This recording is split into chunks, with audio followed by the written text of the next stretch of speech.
In this video, I'm going to show you how to get a really big room sound in a really tiny room after you've already recorded the drum set.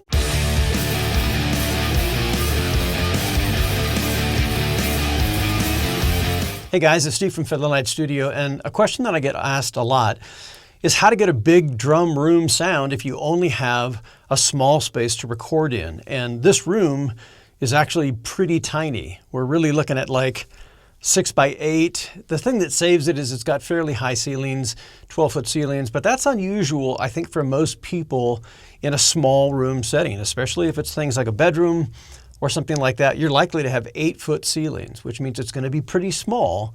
And trying to get a big room sound in a space that tight and compact is pretty challenging. So in this video, I want to go over the drum room mic trick.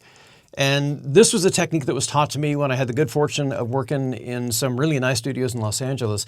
And these studios had phenomenal drum rooms, huge live tracking rooms. But because a lot of times we were tracking off hours, we didn't always have access to those drum rooms, but we still needed to have a big, spacious drum room sound. So that's kind of where I learned this from. And there's a lot of variations on this theme. So this is a pretty traditional recording setup that we've got here. We've got overheads. These are SM81s, Shure. They're a really nice kind of very flat and open sounding instrument mic, kind of in the Neumann 184 kind of category. There's a ton of mics that work in this application. These just happen to be, Shure's for this particular recording. And all of the mics and everything on the drum set, there's a ton of videos about that. So we won't really go into that so much. But back in the corner here, if you look up here at the top, there's a mic in the very corner of the room. This really could be any kind of microphone. It happens to be a condenser microphone. And it's actually in cardioid. It's not in omni. It's actually pointed right up at the ceiling corner. And the reason why is we want to get the reflections off of these two surfaces first before it hits the microphone capsule. So if we just pointed it directly at the drum set itself, we'd get a lot more of those immediate reflections. We need the sound to kind of cook a little bit before it makes it into the mic. So we're going to start with that. And like I said, this could be really any kind of condenser microphone. It doesn't have to be a specific type, but this particular one is an old C1 Studio Projects mic that we had around forever, and it just happens to make a great starting point to build a room ambience around. All right, so let's jump right into the project. We've got the beginnings of a project started here. There's some drum tracks and a couple of scratch tracks. Sounds like this.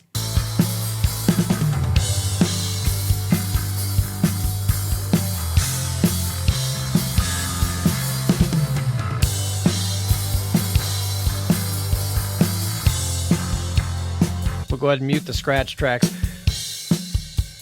So we've got kick drum, snare top, bottom, got toms, we got overheads, left and right,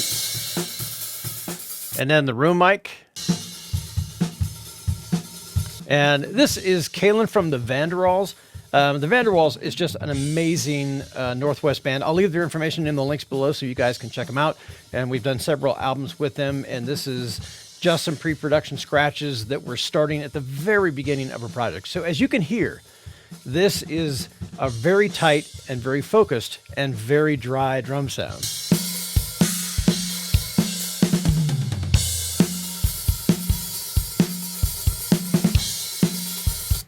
All right, so it sounds great, but the number one thing we need, obviously, is some real room ambience to go along and complement these close-mic'd, tight, dry drum sounds. And to get it, we're going to take one of our studio monitors. We're going to disconnect it from our regular studio setup here, and we're going to go take the monitor where the ambience is. We're going to take it into our studio bathroom. We're going to take advantage of all those highly reflective surfaces we don't have here in the control room. So we're going to take our monitor and we're going to fire it into the bathroom and all those reflective surfaces, and then we're going to mic the result. But before we can actually play anything out of the speaker, we need to tell our DAW, in this case Cubase, where that signal is actually going to come from and where it's going to go.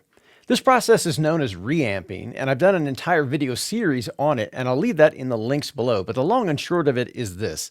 We're going to come up to audio connections in Cubase, and we're going to create a brand new bus that's mono instead of stereo.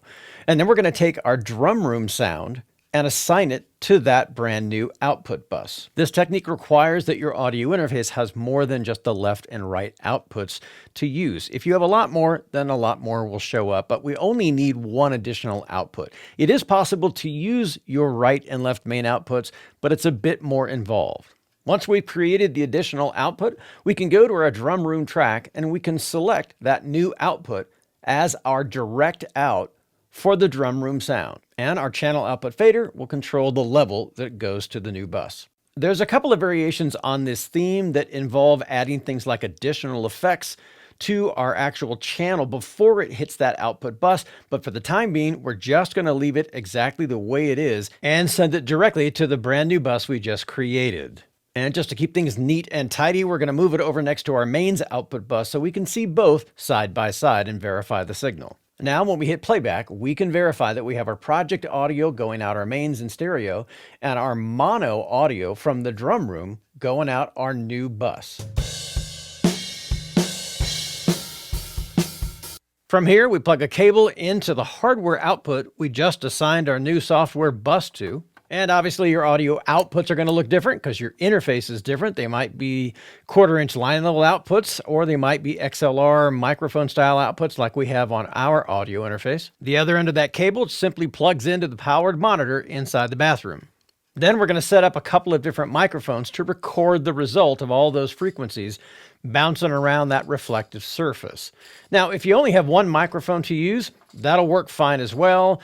A condenser microphone for vocals or an instrument mic will work, but obviously we want to get a real dimensional sound, and we want that sound to be a stereo image if possible. So, for example, if you had two microphones, you could actually set them up back to back and record a stereo image, or you could set two instrument microphones in an XY pattern just to get a bit more stereo separation.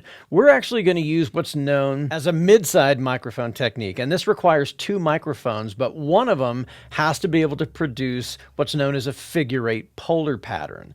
So instead of the standard cardioid pattern or omni pattern, for example, that your instrument mic or your vocal mic might produce, microphones that actually offer the figure-8 polar pattern have two capsules inside of them instead.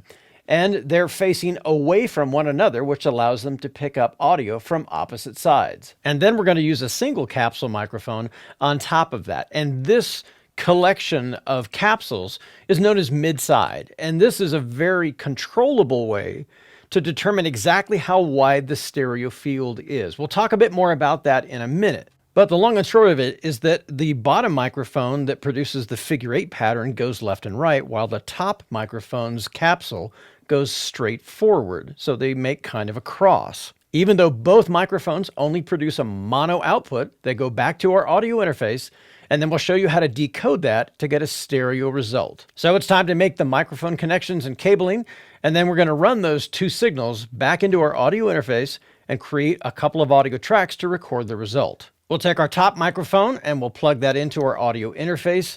Yours, of course, is going to look different depending on how many inputs you have available. And we'll take the figure-8 microphone as well, and we'll plug that into our audio interface. Then we'll jump back into our DAW, where we've created two different audio tracks to record our signals onto. One is for the figure-8 capsule pattern, and then the other one is for our regular cardioid mic that's going to be on top of our figure-8 microphone. We'll set the track color of the new tracks to match our existing drum tracks, and we'll set our audio inputs to match the ones that we have on our audio interface, and we're ready to set our levels and then record the result. We've actually soloed the track for the drum room just to be safe. We've armed the track for each one of the microphones. We've dropped the sliders on each until we can set an appropriate level, and we're ready to begin the recording.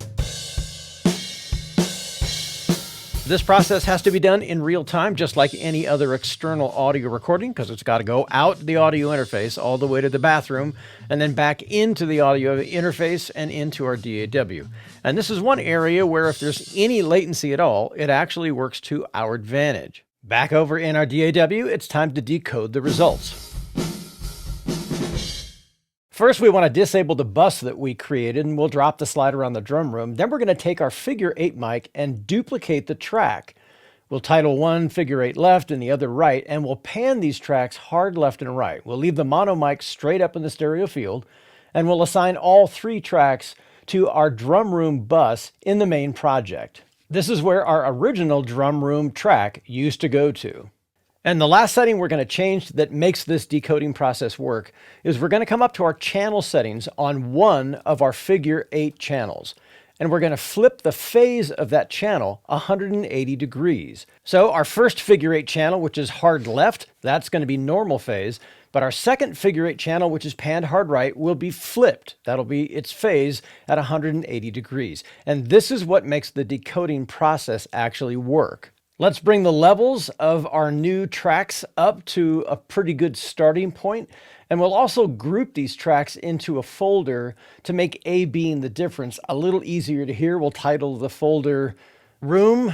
That'll be nested in with our drum tracks, and we'll give it an appropriate color to match them as well. Let's play back our original drum sound without the room sound. And bring the tracks in.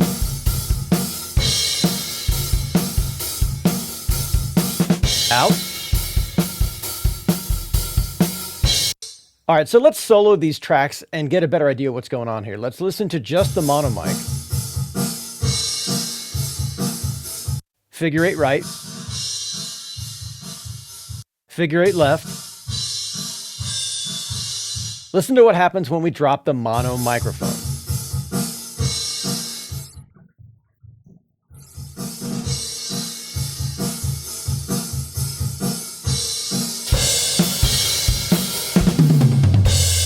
With the mono microphone on top of our figure 8 microphone out of the picture, you can clearly hear the out of phase portion of the figure 8 microphone channels.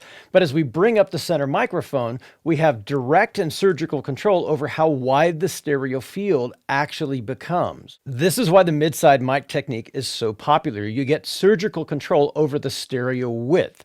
Even though it's possible to do this with one microphone or even two in an XY pattern, you won't have the control over the image of the stereo field. And keep in mind that this is before any additional track or bus sweetening and effects have been added. By the time we start to add these effects back into the mix, then the entire effect of that room sound becomes a lot more pronounced and a great deal more noticeable in a mix.